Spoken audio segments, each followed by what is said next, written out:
I'm Kevin Casey. I'm a professional mixed martial arts fighter. And right now, what I'm about to do is issue a warning out to all other competitors. I don't want overs. I just expect them to happen. Fatty's gonna fatty is real.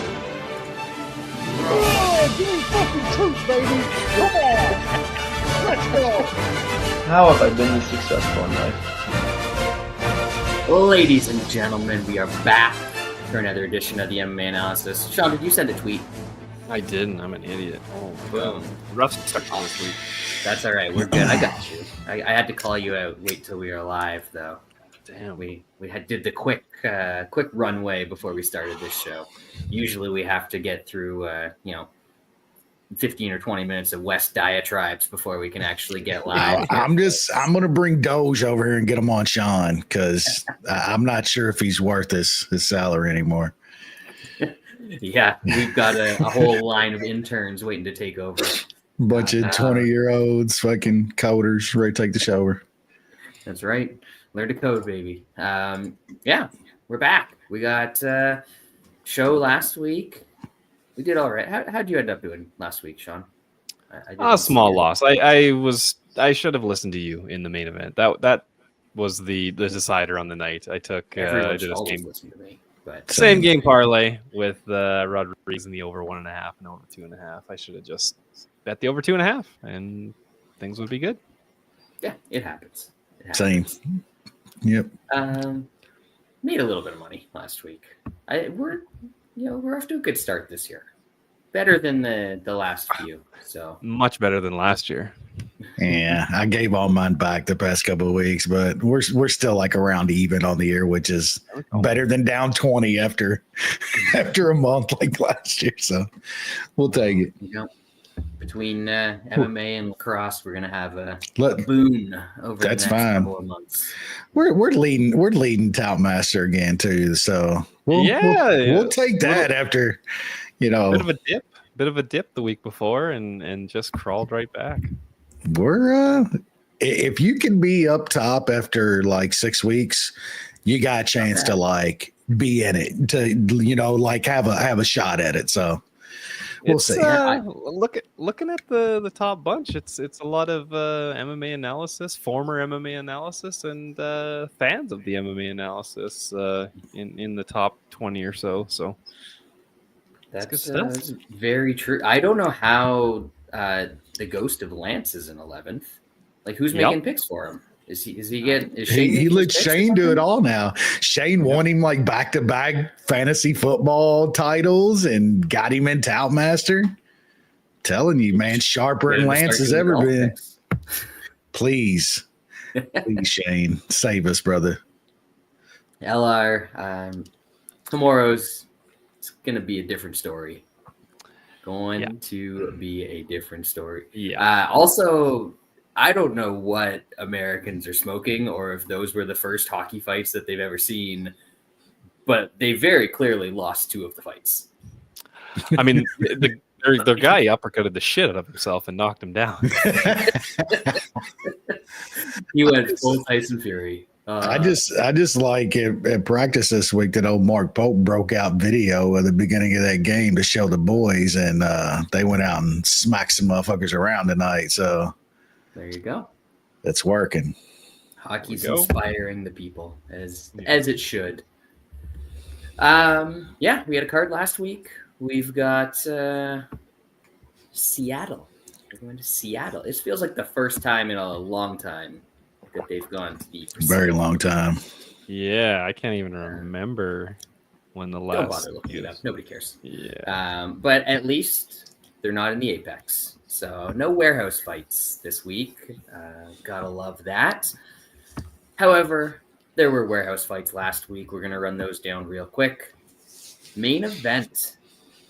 Crystal Man. Still doing it. He's getting younger at 40.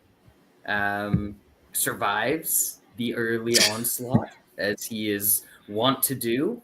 And then, RoboCop, he was no HoboCop this time. He was definitely a RoboCop. Needed a little charge once it got into the later rounds.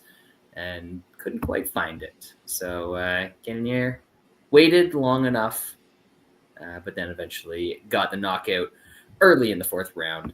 I don't know, like, if I just had sort of tuned out because it seemed like the fight was pretty much over, but for some reason I legitimately thought it ended towards the end of the 3rd. I don't remember those. Yeah, they could have stopped it. It would start of the 4th round happening, but hey, it happens. They sent out a lifeless RoboCop in the 4th, and that's what happens. Yeah, they sent out Peter Weller, not RoboCop, for that 4th round. The actual dude, Peter Weller, literally walked down the middle of the cage. Jesus. Predictions for a Dana White announcement. I predict that he is going to announce that there's going to be an announcement later on in the week. Nobody does an announcement this late at night that means anything. So, boom, there you go. Something to do with slap fighting. There's your prediction. I mean, that's all he cares about these days. If slap fighting had a cock, Dana would literally have it in its neck. Like 24/7. It's ridiculous. Yeah, probably like a slappy thing on International Fight Week. Oh yeah, it's International Fight Day now because it's certainly not a week and it sucks. They're gonna do a slap fight triple header as an homage to when the UFC was actually good. There you go. Yeah, it's going to cost them a total of $30,000 to put those 3 fight cards. I'm waiting for the day of the mixed card. Like, it's coming. Like, they're going to try to do it one of these days. Absolutely, they are. Yep. It's going to be a sad day. As I've made abundantly clear over the past little while, my viewing has been scaled way back. It hasn't hurt the betting because this is the dumbest sport ever to bet. So don't worry about that part of it, folks. Still bringing the bangers for you. But when that happens, it might just be like, no. Nah, I can't. I've watched so much combat sports in my life, so much dumb shit. I mean, I watched that strong man dude knocking out those 2 skinny white guys over in Russia, the car seat fights and shit. I watched all that shit. You will never see me watching 2 dudes just smacking each other upside the head. It will never happen. It's just the same shit over and over again. What's the point? Right? Kind of like some of these terrible kickboxing fights that we see in the UFC these days. Yeah. But hey, this is what we do in 2025. Do we want to add anything else on the main event? I mean, RoboCop just came for 1 round, and he was gonna kill him or die later, and that's kind of how it happened. God, that one man. I hope this guy's just not. I fear he's just that 1 round guy. It's not going to be. He's good, not man. though. He's actually taking his time. I don't know if just like this main event got to him. He definitely didn't have to fight the way he did. Like he could have. He put out some output. Yeah. Like he went for it, but when you have a guy hurt like that many times, it's hard not to like go for the kill. How Cannon survived that, and like the guy gets barely clipped by fucking the Frenchie and is dead, but then takes all that. Cannon makes no sense to me, man. The guy pulls these off. He's losing streak. Plus 250 dog wins one. Looks like shit. Plus 250 dog pulls one out of his ass. He just does. I don't get it, man. The guy's like 40 years old and is on more EPO than fucking Lance Armstrong in his prime. No. He just gets in the corner. They rub some like they rub the rocks on his chest, and then he's good to go. Hobo looked. Airways. Hobo looked like one of the best fighters on the planet in that first round, though. It makes no sense, man. It was nasty. Massive. Did you see made, how he made big he made was a when former heavyweight look small. when they did the weigh in, the stare down, dude, and even like Cannon was like holding his hand up, like that dude is huge, dog. Like Cannon's massive. That guy's fucking like ripped up, and Hobo Cop dwarfed him, man. It's wild. I think he's gonna be a problem. He's just going to be a problem lasting, man. Like he's got to find a different way because he can't output like that and last. I don't know, man. It sucks because that guy's fucking talented as shit, man. There's also not a lot of guys that can take what he dished out in the first round True. and still have anything. or defensively grapple. Like, I mean, he was taking down these lower level guys on up till this fight, but and certain guys and ranked guys don't have takedown defense that Cannonier does. Just recently, though, Cannonier didn't look anywhere like that. He looked like shit. Like I watched it live. He couldn't, like, he's been taken down. Like he gets in this fight and he literally cardio, chin out of this world. Defensive wrestling literally can't get him down. Like prime Mark Coleman couldn't get that guy down. Like I just don't understand Cannonier, man. I don't know how much more he's got of that though at fucking 40, but like Brad said, that dude's probably got a bag of special fucking Moroccan fucking cave crystals that's going to keep this guy in the game till 50. Boom. Segue. Speaking of Moroccan, Youssef Zalal, unanimous decision over Calvin Kattar. Saw some people talking about how even though he was running away for the entire last round of the fight, he still managed to outland Kattar, which means nothing when they're like, but hey, what can you do? I don't really have a ton of opinions on this fight. It kind of stunk. We sort of got what we wanted out of Kattar. Stuffed some takedowns, kept it on the feet, and then just exactly not enough. A lot of people claim a lot of things when their opponent makes them look bad, even in a win. I think it's more, the ego needs a little stroke after he's been just absolutely rolling through dudes over the past little while. And in this case, he looked awful normal again. So, yeah, we'll see. But not the most inspiring performance in a win from Youssef Zalal. Anything else there, guys? I mean, Zalal's good. That third round was just fucking cancer to watch.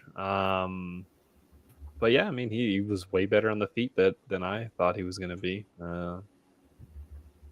Kattar's just never going to be that level. He can get close. He's got some decent wins, but I think he's just getting old, man.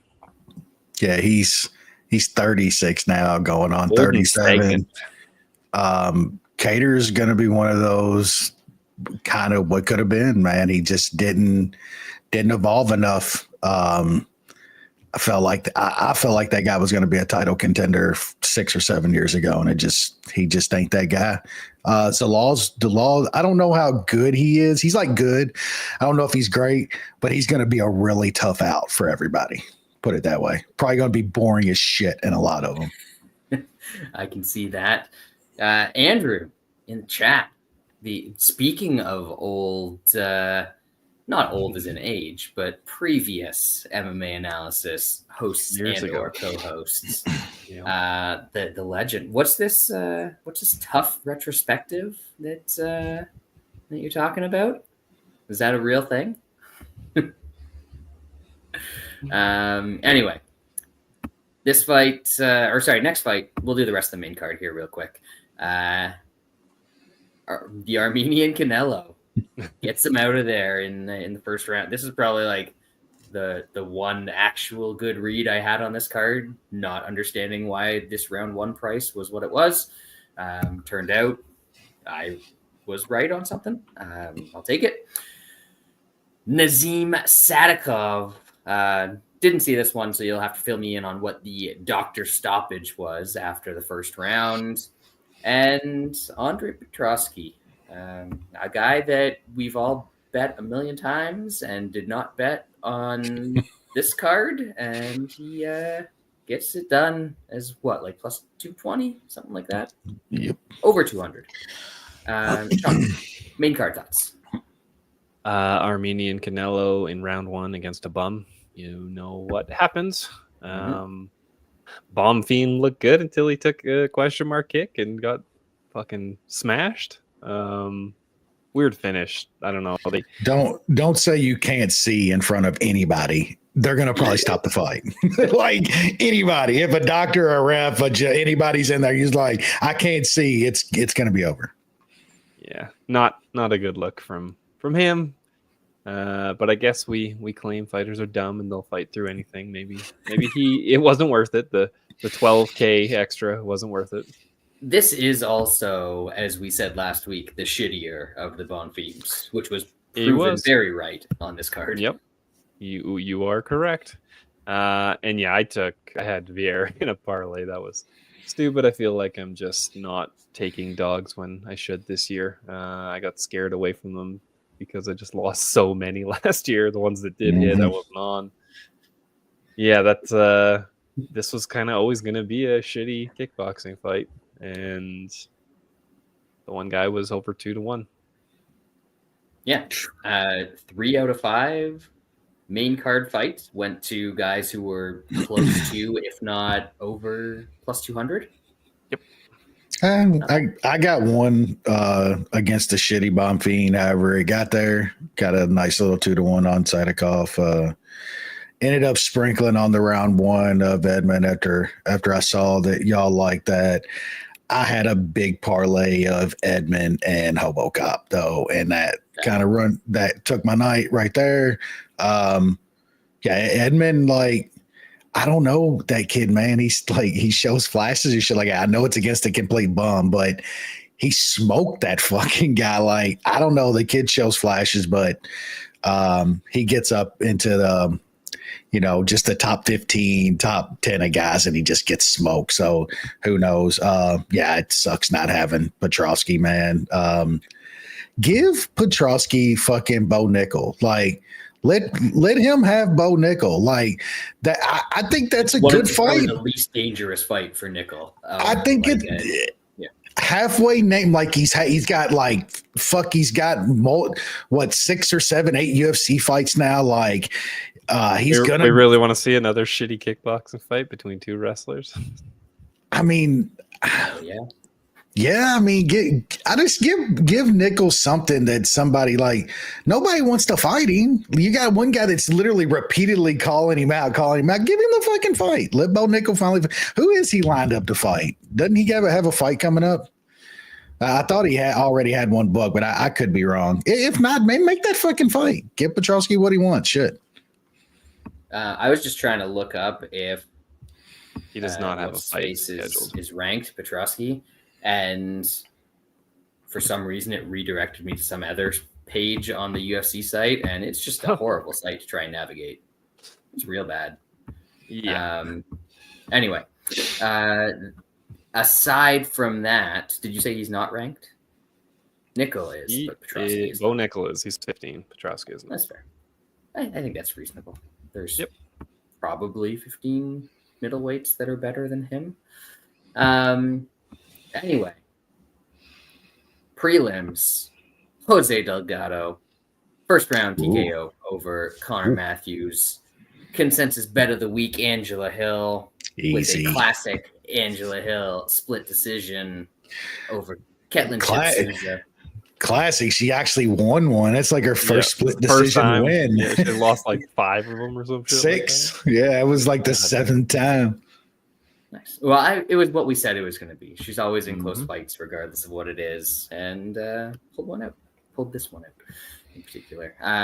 Old Rafael Steves, unanimous decision over Jesus Aguilar. Third round wasn't a great look for him, but pretty decent performance aside from that.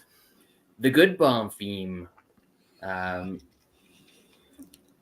People were fawning over the striking. I was kind of bored by the striking, but damn, this dude can grapple. He is fun to watch on the mat. Elijah Smith, allegedly Big Gilly's son. Big Gilly. Yeah. Yeah. Unanimous decision over Vince Morales. And this motherfucker. He did it. Falter. We talked about it. I can't believe that. Got the heel hook. Kicking myself over that one. I got the heel hook over Don't Ask, Don't Tell Maze. Don't ask where he's fighting next because it ain't in the UFC. Actually, maybe it is. Don't ask where he's living next because they ought to kick his ass out of Louisville. Bum. And Jacqueline Cavalcante, a.k.a. future champ, gets an impressive win over Julia Avila, who is allegedly still alive, but also not going to fight in the UFC ever again. No, she retired. Retired. That's it. She retired, and she dropped in the rankings from 12th to 15th. That's the 15th ranked bantamweight in the world, in the UFC. They're gonna dig up bodies out of a cemetery and rank them fucking 18th, 19th. Jesus Christ! Cut this shit. Oh Lord.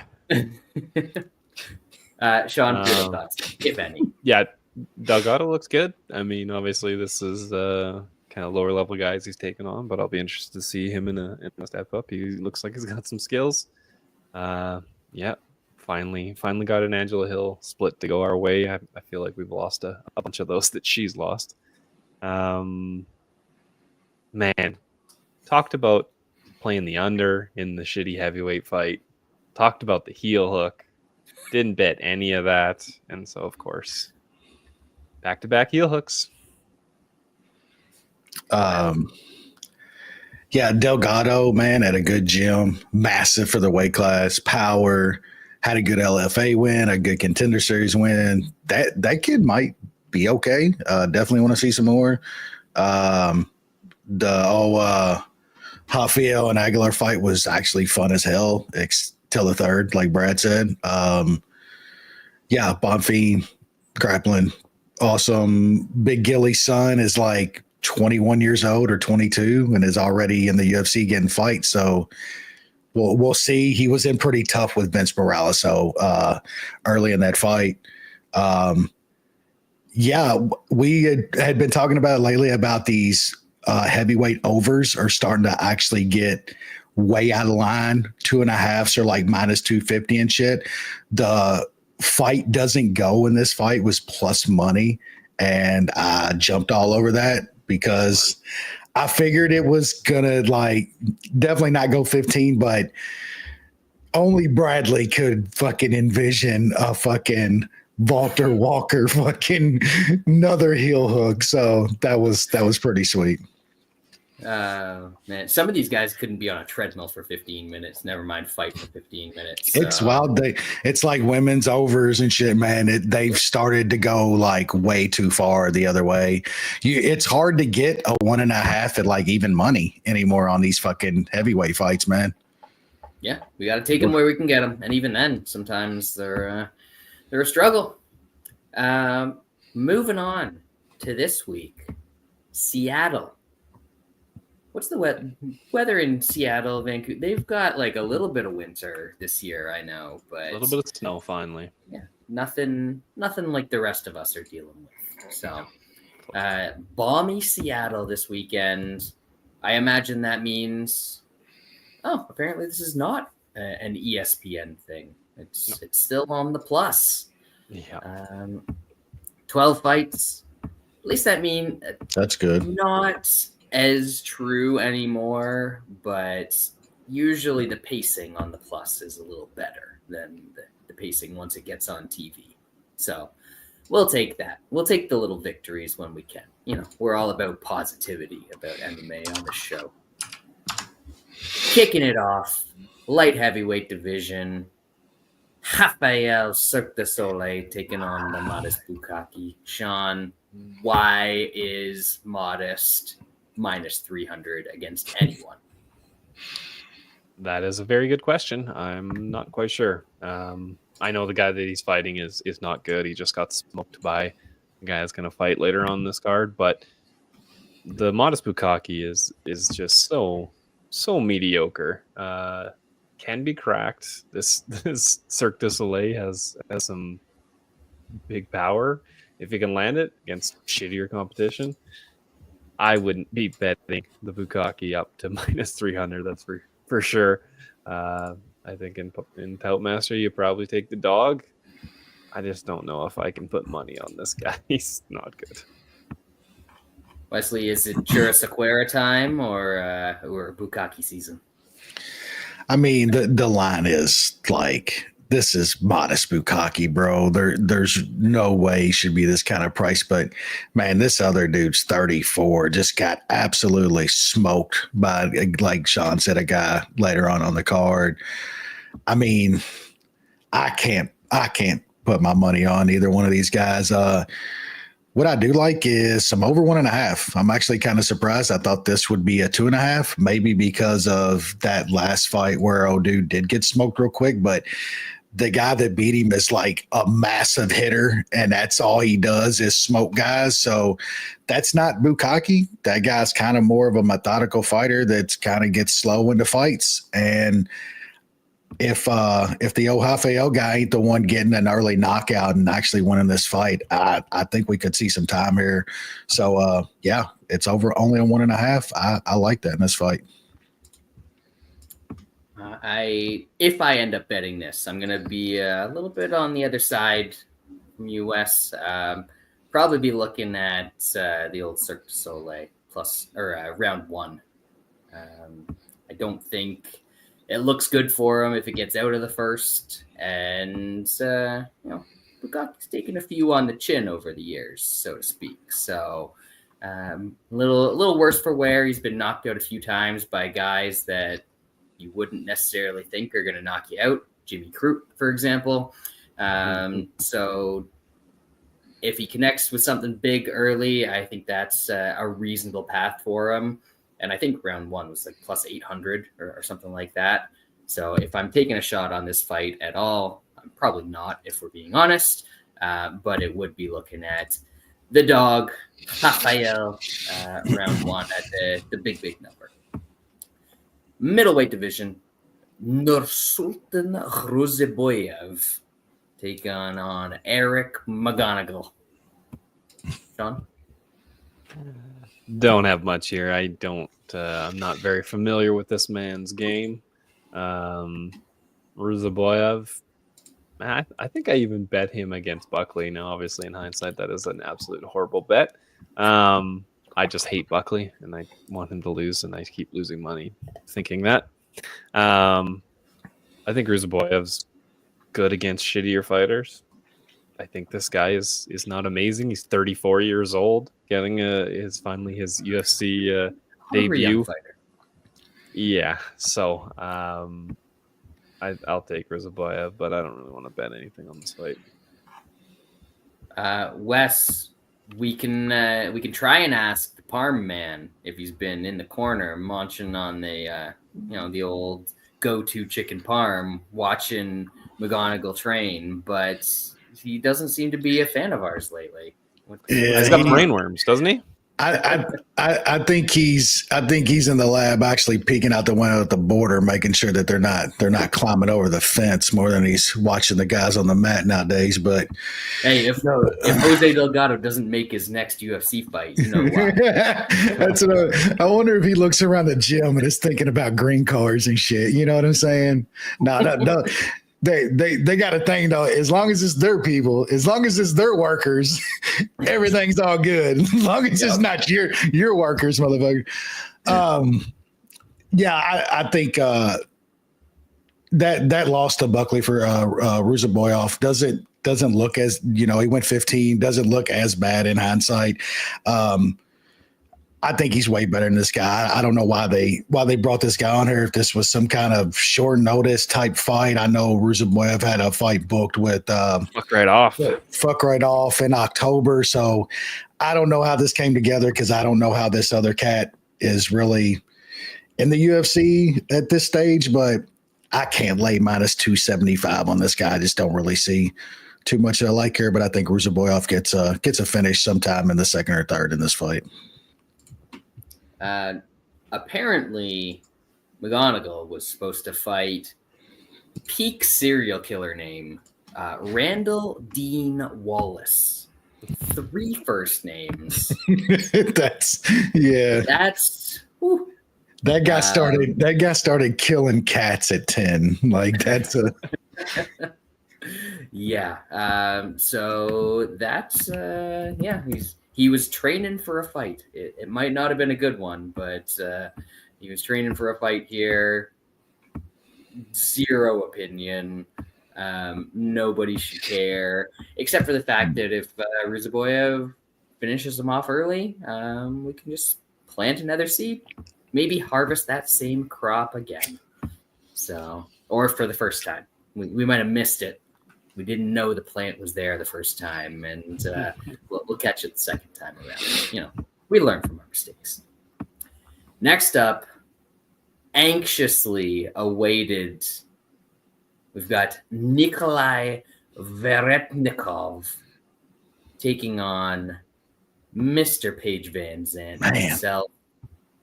Everybody wants to fight, even semi-fucking professional porn stars now. Jesus. Sorry, Brad. He's got to make more from that gig than he absolutely makes from anything. I don't know. Has that ship sailed already?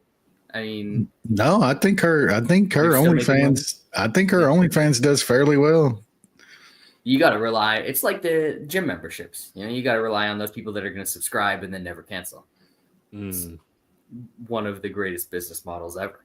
But anyway, Sean, what do we got here?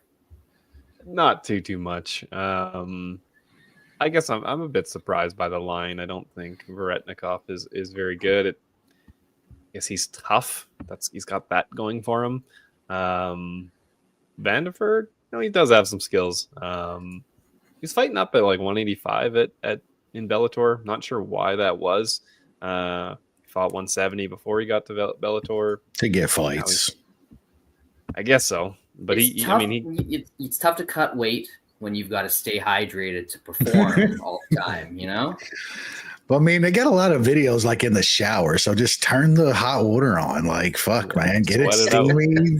Like, get some Epsom salts in there. Do your weight cut, like, bust out 3 or 4 times, and there's some more weight. Like, fuck.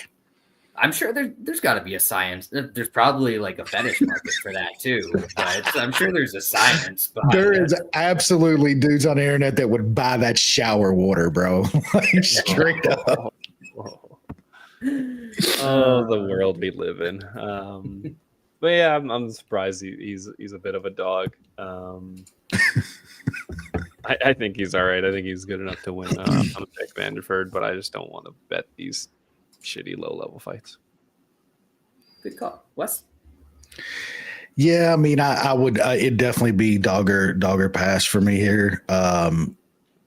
What I'm probably going to bet though is the under. Like Vanderford, that guy brings it. He can throw down, he can scrap. Usually is get a guy there, go out on a shield, and I kind of feel like that's what we're going to see here. Dude's getting his shot back in the UFC again out of nowhere, short notice. I feel like in those kind of situations, this dude knows what's up. He's watched his girl get cut. He's watched his other career in another organization just crash and burn because they're all fucking morons. So I think he's going to come out here and throw down. And I think he gets old boy out of there or gasses the fuck out trying to do it and gets finished. So I really like the under here. I might play Vanderford. Like I said, I think he's going to throw down here. And I'm not sure this Nikolai guy's any good. He's going to decision losses to Danny fucking Barlow and shit. Like Vanderford is better than that dude. So maybe a bet on Vanderford, definitely a pick, but I like the under here. Fair enough. I'm staying away from this one, but I'll pick Vanderford. I just think actually does have a couple skills for all the shade that gets thrown his way because of who he managed to get married to. Guy's a fucking tank too. He's probably on every fucking yam you can imagine. That guy's tanked up. Good for him. Blue cheese Anyway, and all. We'll pick him. But yeah, this is low level swap. Bantamweight division. This one's not. This is actually a pretty decent fight. We've got the old Ricky Simon Vato taking on Javid Whack-a-Mole. Sean? Ricky Simon's on a bit of a rough streak now. Of course, the guys that he's lost to are good to really good fighters. The dudes. Yeah. So I mean, it's tough. Like, we're gonna find out if he's just completely washed and done, or if he was just losing to good to great fighters. Basharat, like he shows really good takedown defense. Ricky Simone has to get takedowns to win fights. It's plain and simple. If Basharat's able to stuff some takedowns, he should have the edge on the feet. So I mean, I pick Basharat. This number is pretty wide. I'll just stay away, and I'll I just don't want to chalk these guys up. Wesley. Yeah, I feel like this fight is way closer than that line, man. 135ers, upper echelon 135ers. I think this is close on the feet, relatively close on the feet. If Ricky can get any kind of takedowns here, like his top game, his ground and pound it wins him rounds, man. So, I mean, that wasn't a really great showing. I know Zahabi's on a little run. That wasn't the best showing for Basharat last time, man. So I'm probably talking myself into a small bet on Ricky here, man. I just think this is a very close fight, and you're getting a guy at over 2-1. Like Sean mentioned, like he's on not a great run right here, but it's literally against Song, Mario Batista, and Oliveira, like three of the best young dudes in this division right now. And it's not like, I know Song got him late. Like, it's not like he was bad in any of those fights. He just, he lost close decisions. I think this is going to be another close fight just like that. I'll take the guy that's over 2-1. Yeah, it's interesting how long this line. Like, you'd think that Basharat was impressive and dominant in all of his early UFC performances, and like he won a lot of very clear fights, but he doesn't blow people out. And a lot of the time he will resort to grappling in top position and riding out rounds that way. So I'm surprised that this is as wide as it is, and I'm not sure if I'm missing something or if like Cejudo is very truly washed at this point and it just hasn't clicked in my brain yet. But man, it seems like he can get in there, force grappling. I don't think that Basharat's takedown defense is that great. He's been taken down a couple times by Mendonça and Gravely, and Gravely's a pretty good wrestler, but like Simone's going to be the best wrestler that he's ever faced, right? By a pretty decent margin, I would say. So we'll see what happens when that gets taken into account. What's the Simone Vato decision price? Is that a decent boost up? I don't know, only 300. Yeah, it wasn't a whole lot more. Yeah. I think I might just be with Wes here. Might take a little Ricky Simone. Think he just dirties it up, and we get an interesting decision at the end of the fight with a couple of pretty decent bantamweights who aren't necessarily always the best guys to watch, although Ricky Simone has been putting on or was putting on more entertaining performances before his recent losing streak. So maybe we get a little bit of that as well. Middleweight division, we've got a wide one. And I don't know if this is justified because I've never seen either of these guys fight. One of them is Nick Klein. Looks like a hippie. The other one is Mansour Abdul Malik. You didn't see him smoke Dusty Smoke that Toes? Dusty Toads, baby. Yeah. I did not see that. No. I wouldn't imagine that you did. Yeah, it was hard times for old Dusty Toes, Daddy. It often is. It is very often. Jesus Christ. Yeah, I don't rank that win that highly, considering it is Dusty Toads. This guy to win by KO in round 1 is like minus 105. That's wild. But he only has one of his fights as left the first round, so I guess it kind of makes sense. Is the blue collar man from Wisconsin? Is he gritty enough to make it out of the first round? I kind of doubt it. So I'll pick the huge favorite to smash this dude in round 1. All right, Wesley.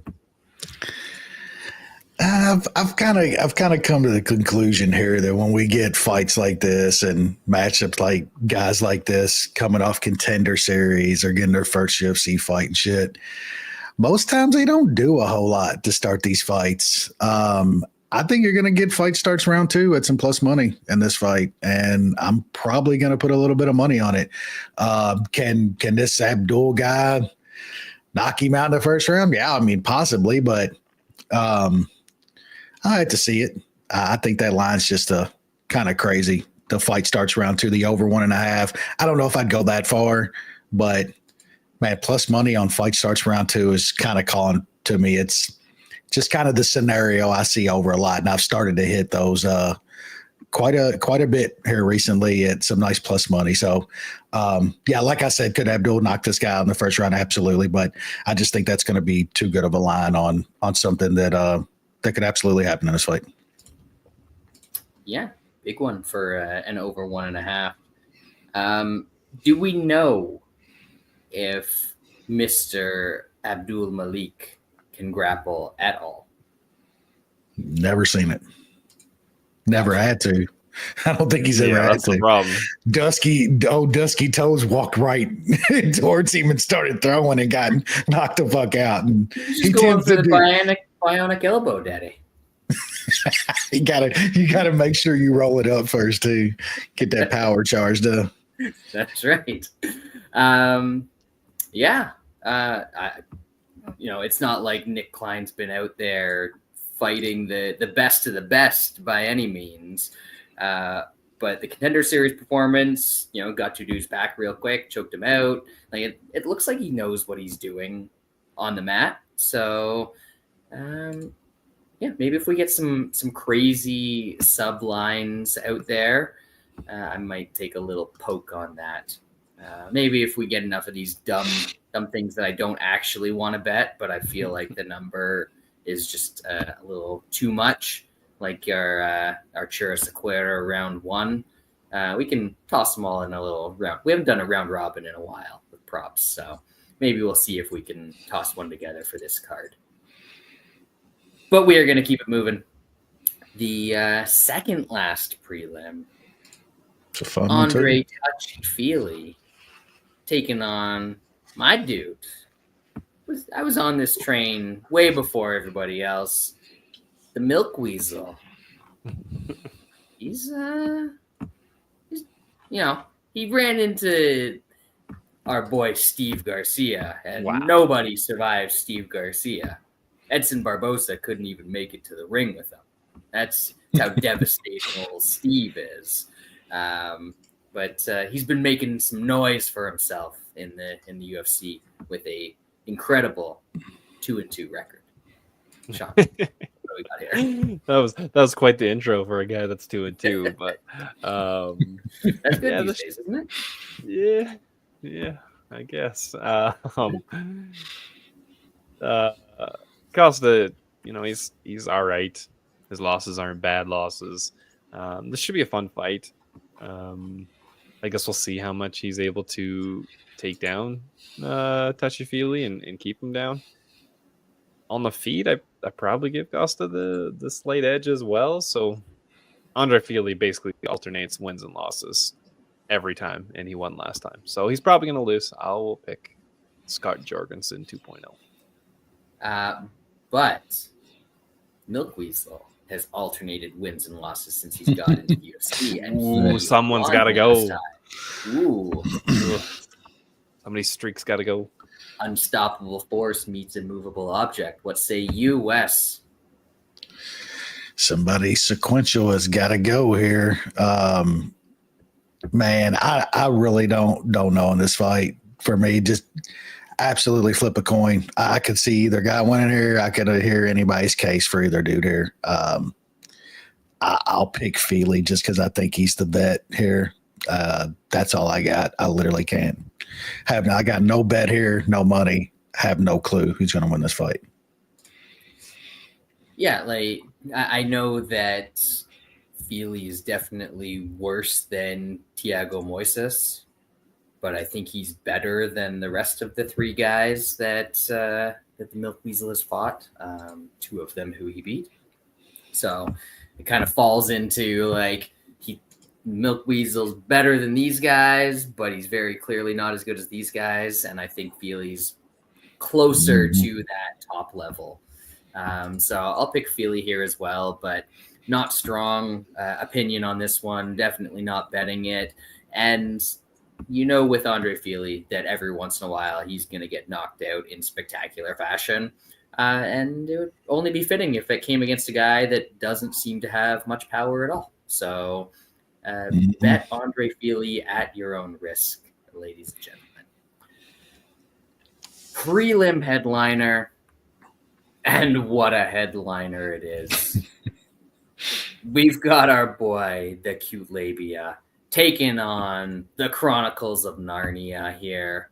Sean, is Aslan the Lion taking it? Or, the old curtains? Aslan, I don't think is very good. He got an absolute cupcake matchup last time.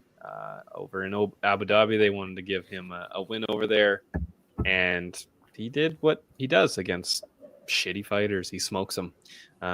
Could that happen here? It's possible. Q-Labia, Ken got caught. He can do stupid shit, but more recently he's been focusing on grappling. And I think if this dude overextends at all or just can't really stuff a takedown, it's going to be over for him. Q-Labia is going to take this dude down and smash him. So I'm banking on Q-Labia to not get absolutely run over in the first 2 minutes of this fight and take over. And I don't know if he gets it done in the first or the second, but he's just going to out-grapple this guy and beat him on the ground. So I bet Q-Labia 2 units are like plus 148, I think. There you go. Q-Labia have been known to beat a guy on the ground and finish him off every once in a while. Wesley. Yeah, it seems like they got Cute Labia on some antidepressants or something lately because he's not a complete and utter moron like he's been in years past. And I think if they got his script filled and he's on his meds, he goes fucking D1 Labia here like he's been going. And if he does, he smokes this guy. Like he takes this guy down and holds him there, hits on him a little. Like Cute Labia's been very good, man, when he gets his mind on grappling and going for takedowns. His control is great. He's got good takedowns when he tries for them. I think this is an easy fight if he grapples, man. I think he will. I like the plus 150 here. Don't mind the over 1.5 either. That might save you a little bit if Labia grapples for a round and a half, 2 rounds, and then gets clipped by something stupid. But I like you, Labia, here at plus. I think he's like plus 150, plus 160 right now. Just think that's a pretty good price on a guy that's kind of found himself here in his past couple of fights and went to something that works. Yeah, I was I was trying to galaxy my brain into something better than the money line, because I could see a world where he gets an early takedown, ground and pound. Dude gives up his back like he did to the Pleasure Man and gets tapped out. Yep. I could see that happening real quick, especially with the kind of ground and pound that Kulabia has, because he brings it. It can be fucking very vicious when he wants to be. Yeah. So we shall see. So I was like, round 1 sub. It actually does have a path to get there. I don't think I'm going to fully talk myself into that. But there's ways for old Cute Labia to win this fight. Obviously, you got to worry about the bonk. I think, again, Wes, I might be on the other side of you on a total. I think this one is trending under 1.5, because either it's I'm not gonna play it. I'm not playing that. I lean over, but no, I did. I lean over, but I'm not putting money on a total here. No, Gary. Because I feel like the under is the safe play here, because Aslan's landing something big early, or he's ending up on his back where he does not look good at all, and going to be eating shots from a guy who knows how to throw when he's on top. So waffling between Cute Labia and the under in this one.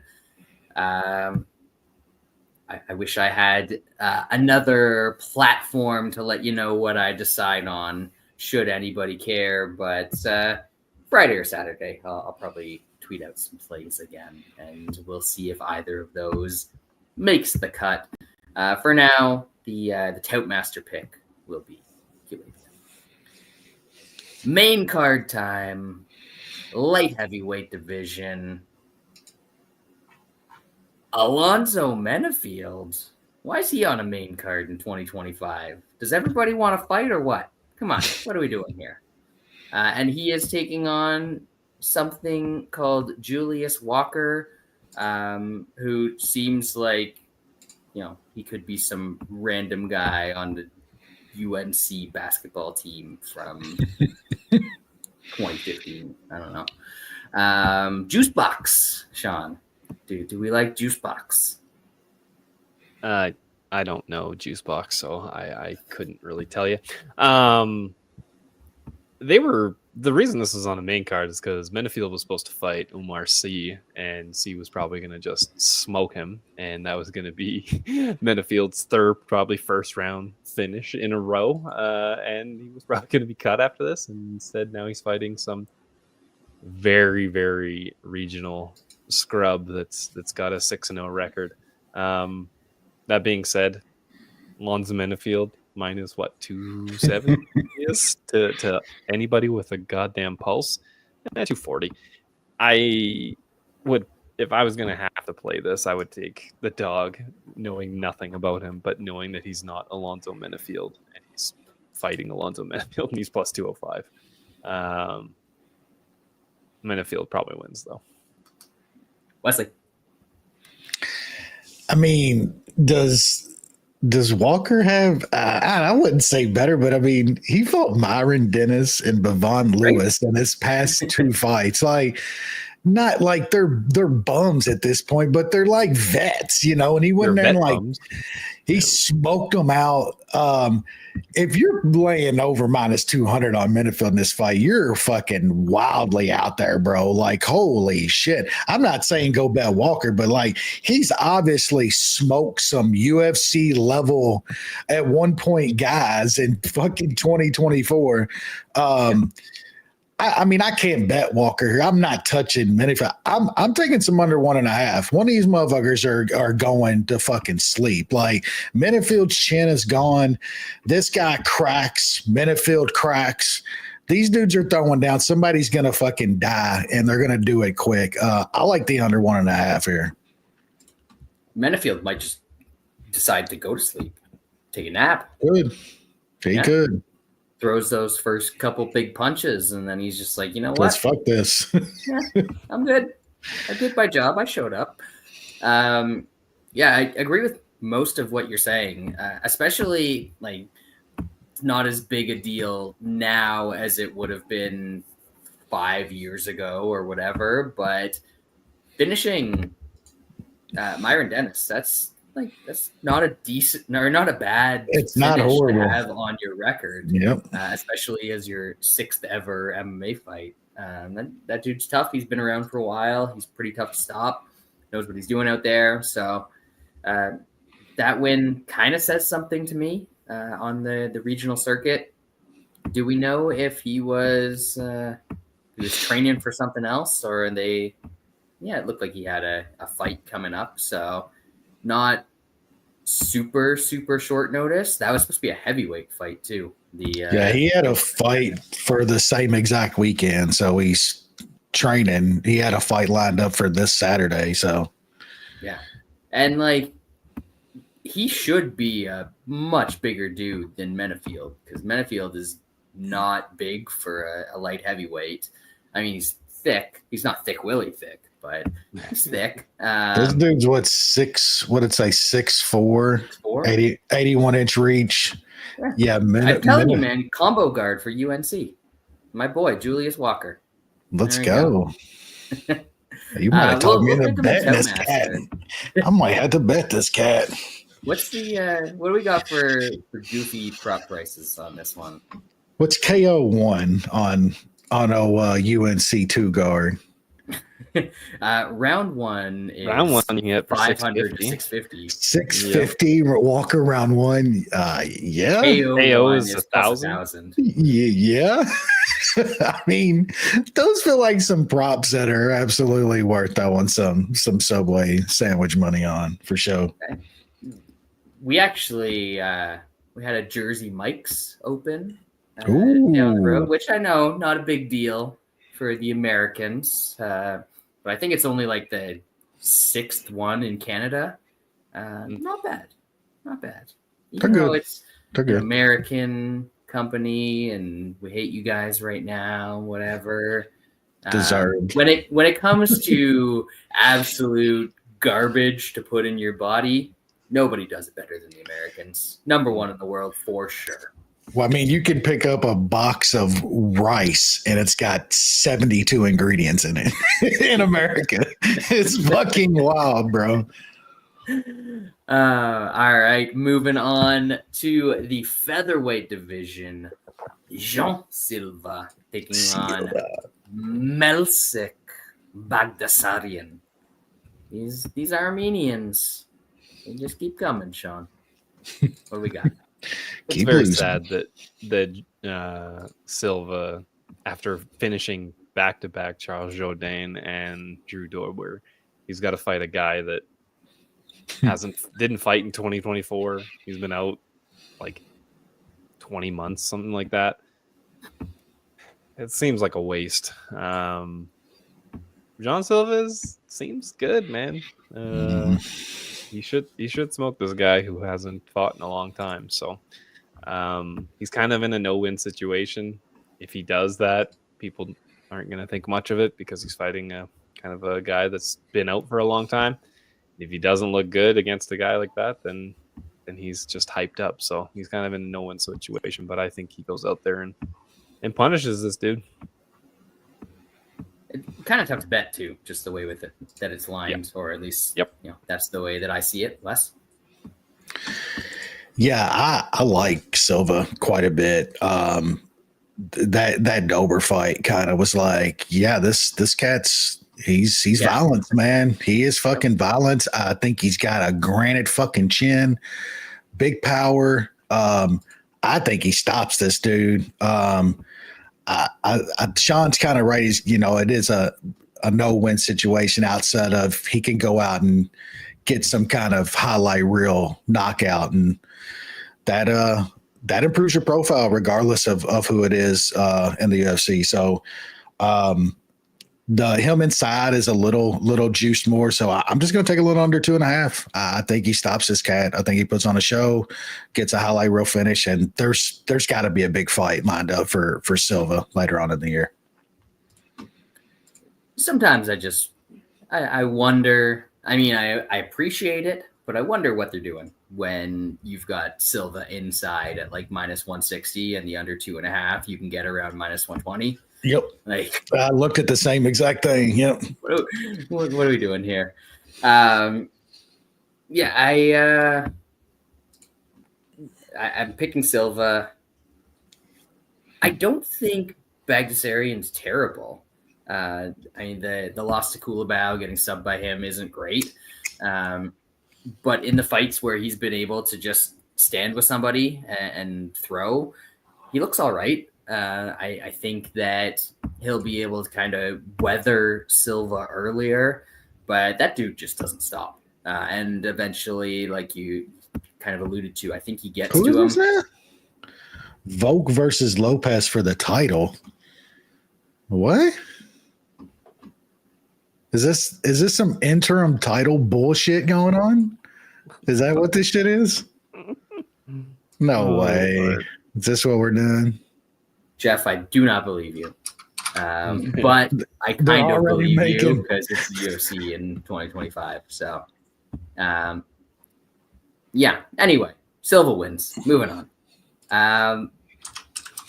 Catch weight of 140 pounds.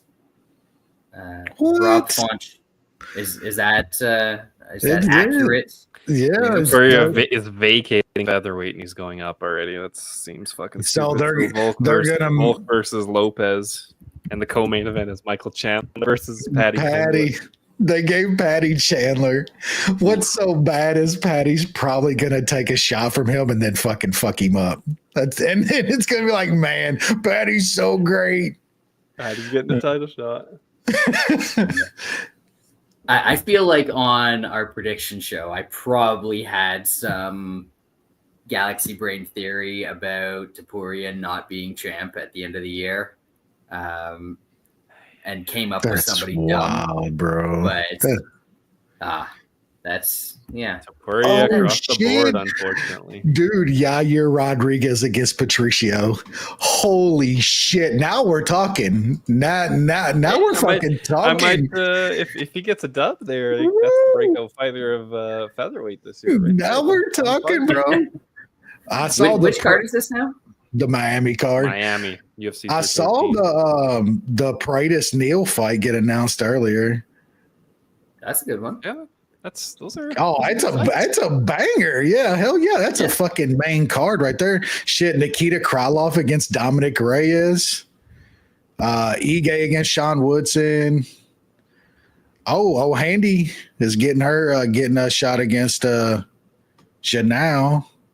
Miller against Chase Super. And then going on to the title fight after that. Just like we called it. Is Diego Lopez going to be featherweight champ at the end of the year? Like legit, I think Diego Lopez might be featherweight champ at the end of the year. It's possible.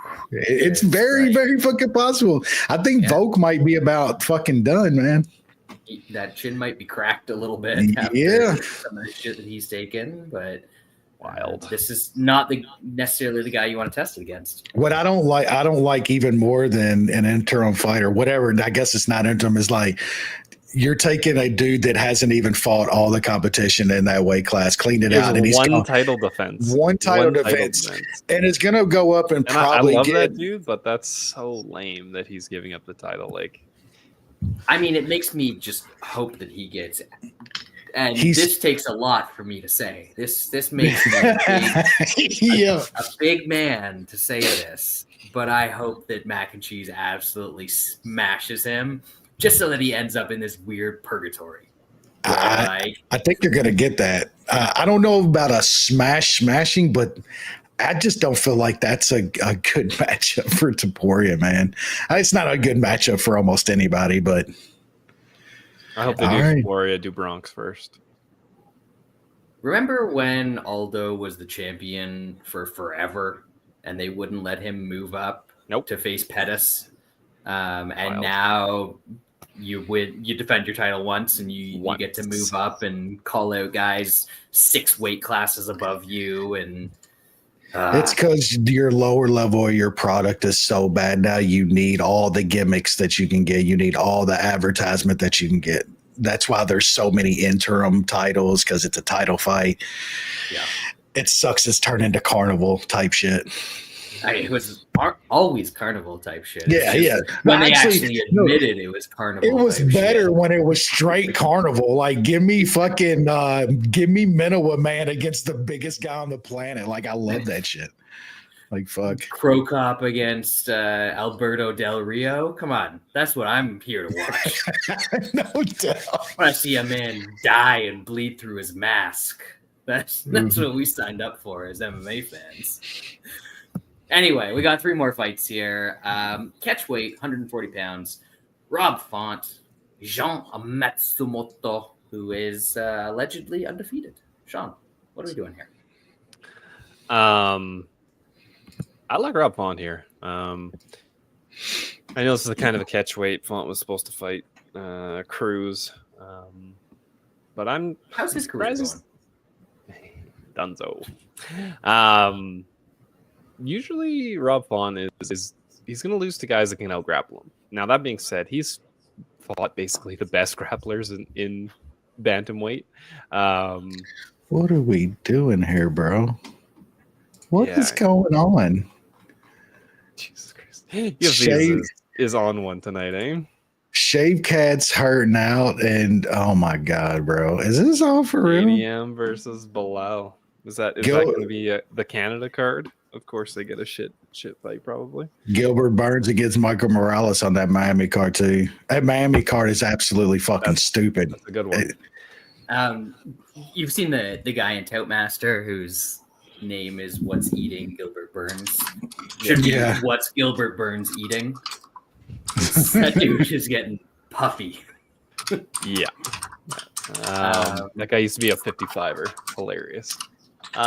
But yeah, I don't know if G Matsumoto is just going to be able to out-grapple Rob Font very easily. And this is on the feet. Rob Font is better. He basically outstrikes everybody. His issue is kind of getting clipped by somebody with big power.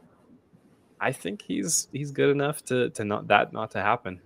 So I bet Rob Font, it was at plus 155 earlier yesterday or something like that. The price is moving, but I got 2 units on him. I think he's good in this matchup. I'm just kind of pissed off that Dana White feels so threatened by us that he felt the need to counter-program us with all of the announcements while the show is going on. It's disrespectful. We've always had, an amicable working relationship, and then it comes to this. I mean, Trump gets in power, and you see a dude angling for a cabinet slot. He just, he turns tail and runs at the first sign of trouble. Hey, Brad. First pay-per-view in Montreal in how long? And what do you think the top 2 fights are? They just announced them too. JDM versus Bilal. Shave Cat hurt. Shevchenko versus Firo.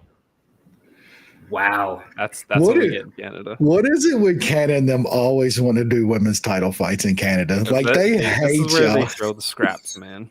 They hate you. Well, y'all got a title fight. You get a title fight, motherfucker. 2 title fights.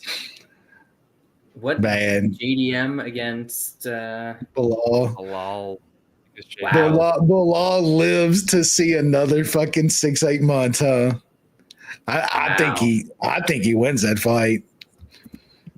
Fucking Shave Cat. Still can't grapple. Bilal's actually really good. I hate to say it. The guy's actually fucking really good. He's a tough fucking fight, man. Matchup, man. Yep. He's a is it me? Yeah, I like Font here too, man. This kid's gonna have to show me that this is the step up here. This is a big step up, man. I mean, he's going from Argueta and Katona to fucking Rob Font. Like, we'll see here. that Font power is going to test him when it lands. Font's got the good takedown defense, man. So this is probably going to be up on the feet, and you're going to have to deal with the Font's power for 15 minutes. I got to see it. Plus money here. I'll take some Rob Font. Speaking of Brad Katona, he's on the Montreal card. That's going to bring the people to the Bell Center. There's nothing that people of Montreal care more about than the whitest Anglophones you've ever met in your life from Winnipeg showing up to the Bell Center to get the folks going. You know? Man, that is wild that Pitbull is actually in the UFC. I wish it would have happened like 5 years ago, but exactly the same as with Chandler, right? Yep. Yeah, of course. But yeah, that's the way this works. We eventually see the guys where we wanted them all along. It's just normally eventually is a little too long. But as far as Font and Matsumoto goes,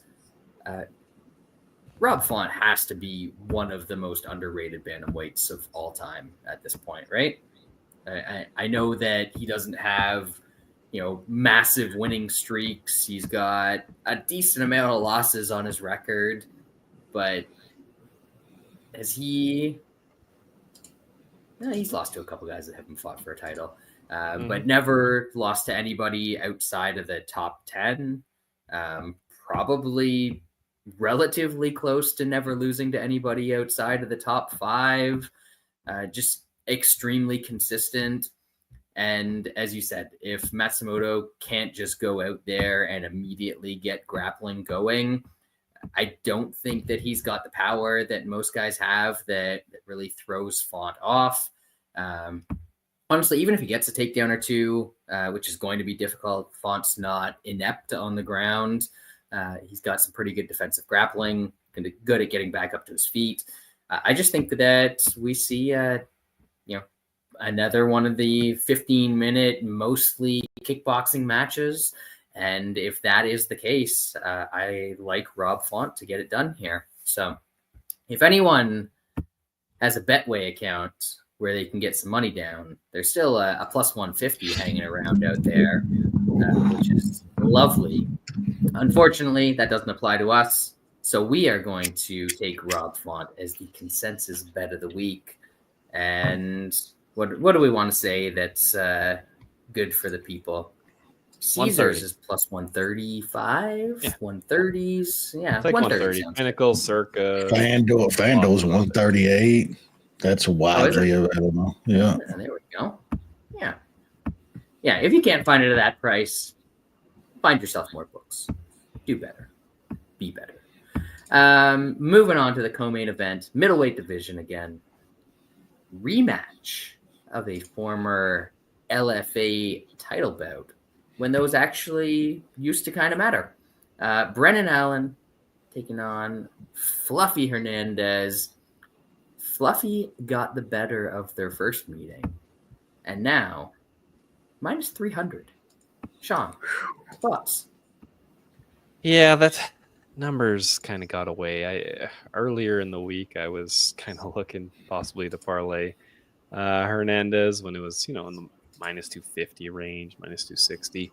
Even that's kind of pushing it. I do think he's got better.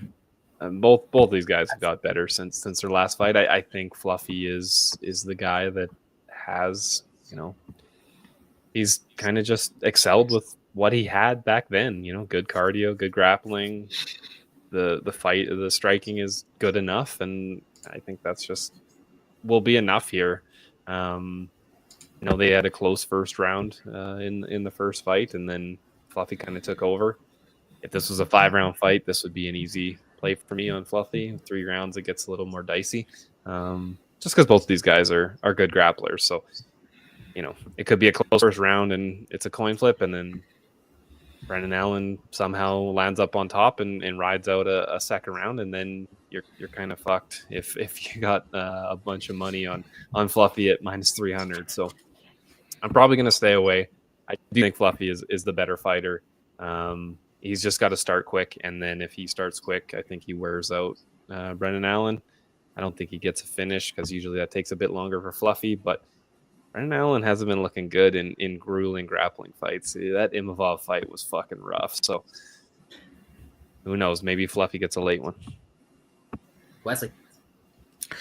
Yeah, I think I agree with a lot of kind of Sean playing devil's advocate on himself there at the end, is that 15 minutes is different for Fluffy than 25. Allen is a decent enough grappler to where this could get to the mat and Allen absolutely ends up on top and can control Fluffy and stuff. I think that Allen's sort of the stronger dude here, but Fluffy's absolutely got the cardio advantage.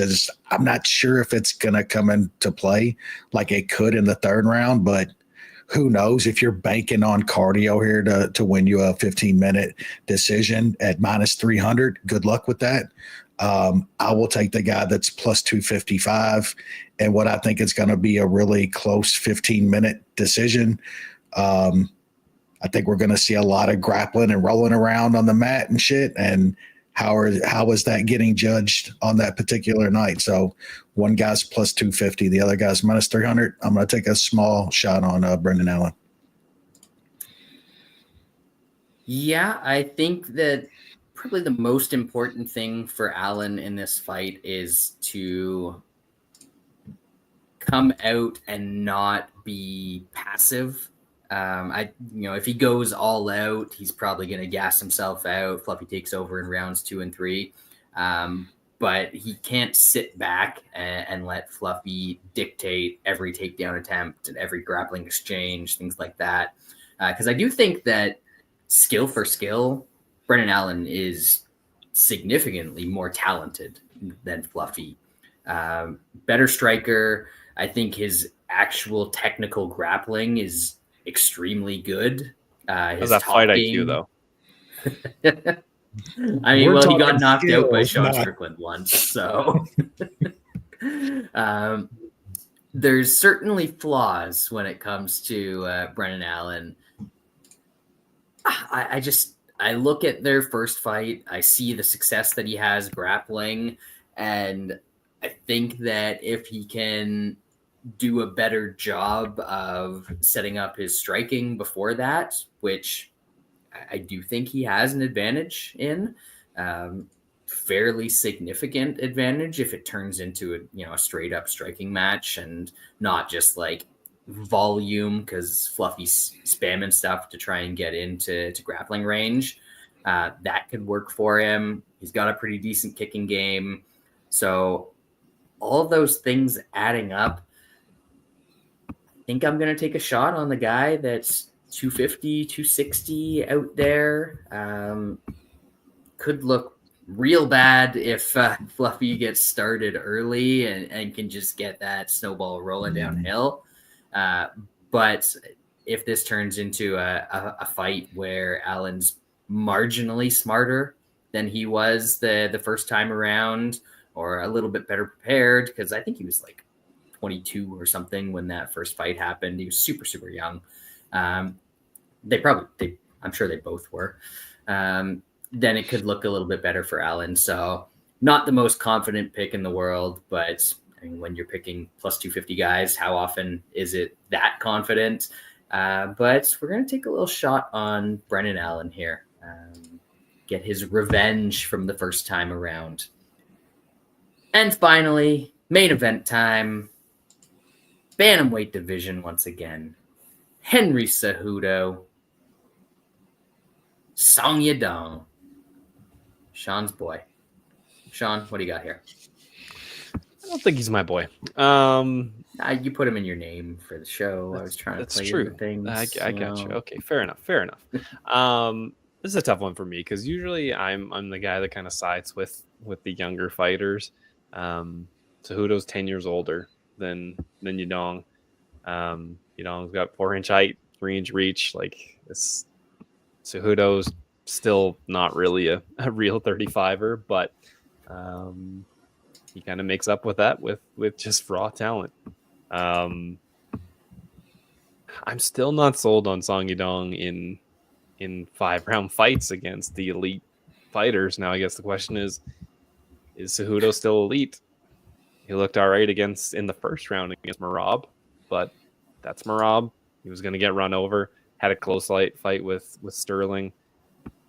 It kind of sucks that he kind of just ducked out for 3 years there. Kind of his somewhat prime years.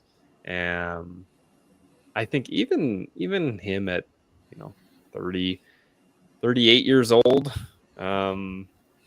I think this is still a very good test for Song Yadong. Cejudo's got good boxing. Obviously, the wrestling is good. I think he's really going to test Yadong. I think, if he has some success early and gets some takedowns, Yadong might gas. Like, I'll trust Cejudo's cardio over Yadong's any day. So I'm kind of looking at actually taking Henry Cejudo here. I hope that people keep parlaying Yadong up. Because he's like plus 225 right now. That seems like a pretty good number to play a guy that's an elite A++ athlete. Wesley. Yeah, I mean, it's gonna keep going up. I think you're gonna get a lot of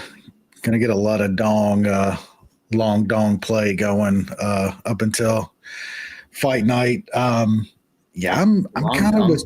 You've been looking at my Google search history. I'm kind of with Sean here, man. I just like, can Dong get Cejudo out of there early? Because I think if he doesn't get Henry out of there early, like, I think we've seen that Dong slows down, man. When he's up in the elite in these fights, third, fourth, fifth rounds. He starts to slow. He wears damage really bad. Like, I mean, I just think this is a close fight. It's a hell of a test for the Odong. If he does smoke Cejudo, like, still pretty good win. I think even Henry at 38. I do like that Cejudo has had some fights recently. 3-year layoff is kind of crazy, man, and then look who he fights when he comes back, an absolute tank in Aljo. Then he fights the EPO king and fucking Merab. Like, he's not getting that in this fight. Like, I like Sedong. Like, he's a good fighter, but he ain't those guys. His game is nowhere near that. So I think this is a way better matchup for Cejudo than those two fights were. And, I'm with Sean. Like, I'll trust his cardio all day long. So I think if Odong doesn't get Cejudo out of there early, like, this fight gets very interesting and close if it goes 25 minutes. So, man, plus 230, that's probably going to be better than that come Saturday, 250, 260. I'm going to have to take a small bet on Cejudo in 2025, which is fucking wild.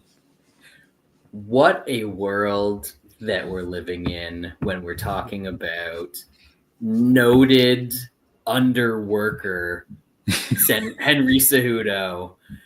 It absolutely, like, don't get me wrong, this man is somehow an Olympic gold medalist and 2 weight class champion in the UFC, and I still feel like somehow he has underperformed in his career based on his athletic ability and the potential that he had coming in, just because it seems like so much of his career he just did not give a shit at all. No fucks. Which, is kind of shown by the fact that he just fucked off for 3 years in the prime of his career. But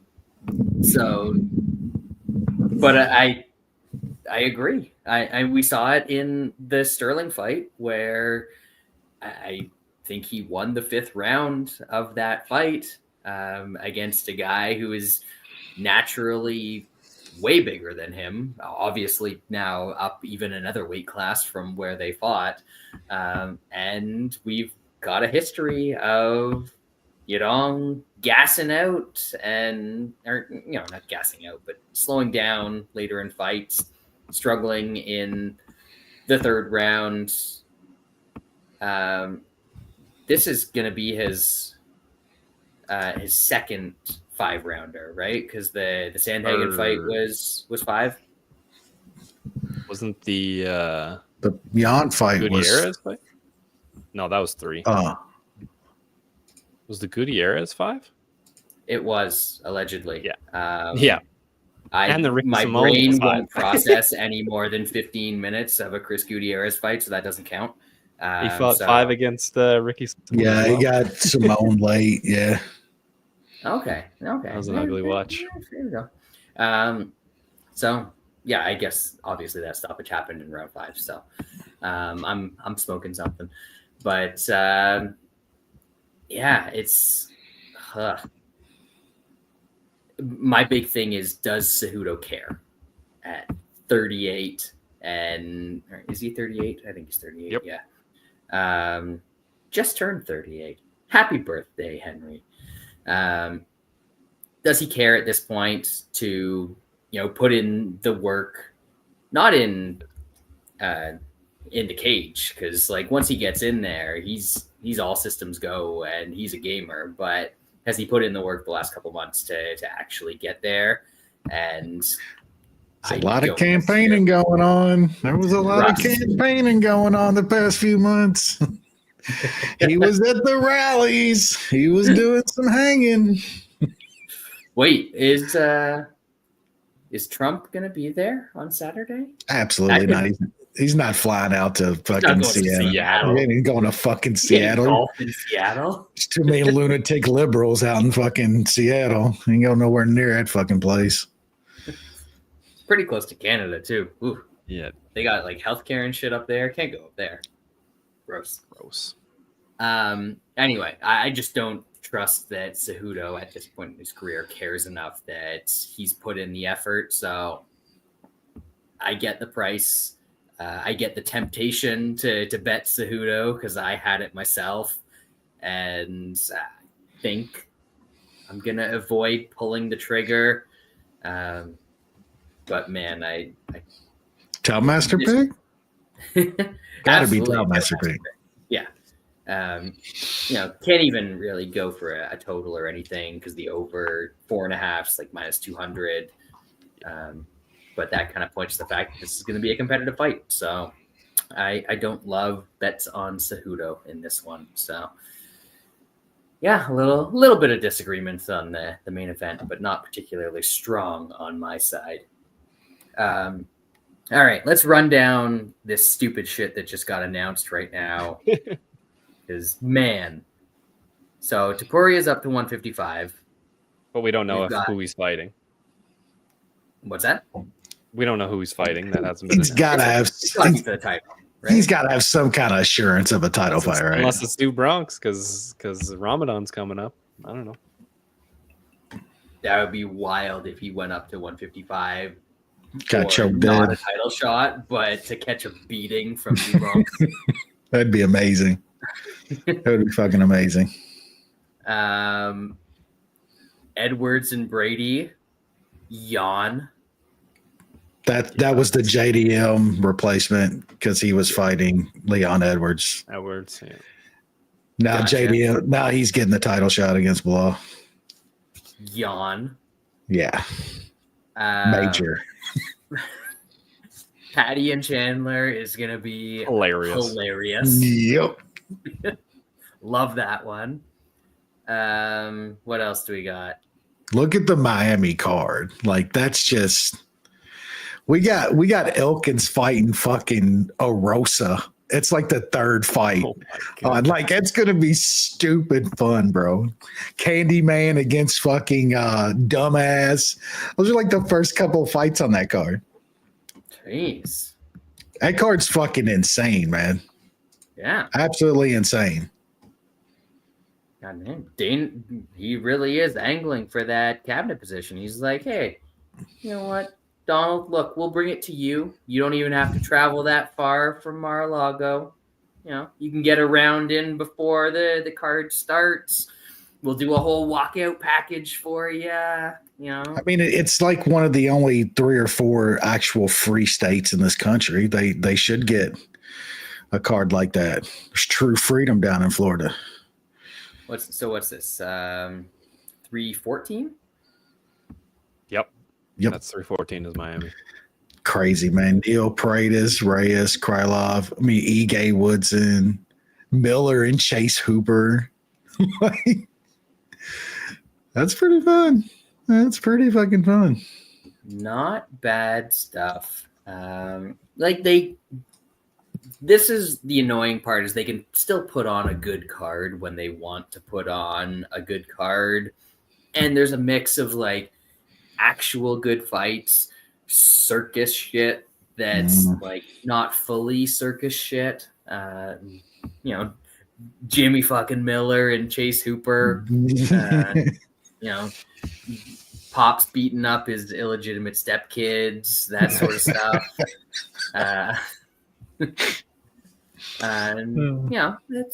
That's fun. What's the card before that? Is they're finally giving Yankalaev the title shot. Yeah, and we've got there's some violence on that one as well, but that's a real bad card in comparison. Yeah. I mean, not even in comparison. The top two fights are fun, but aside from that, it's oh god, real gross.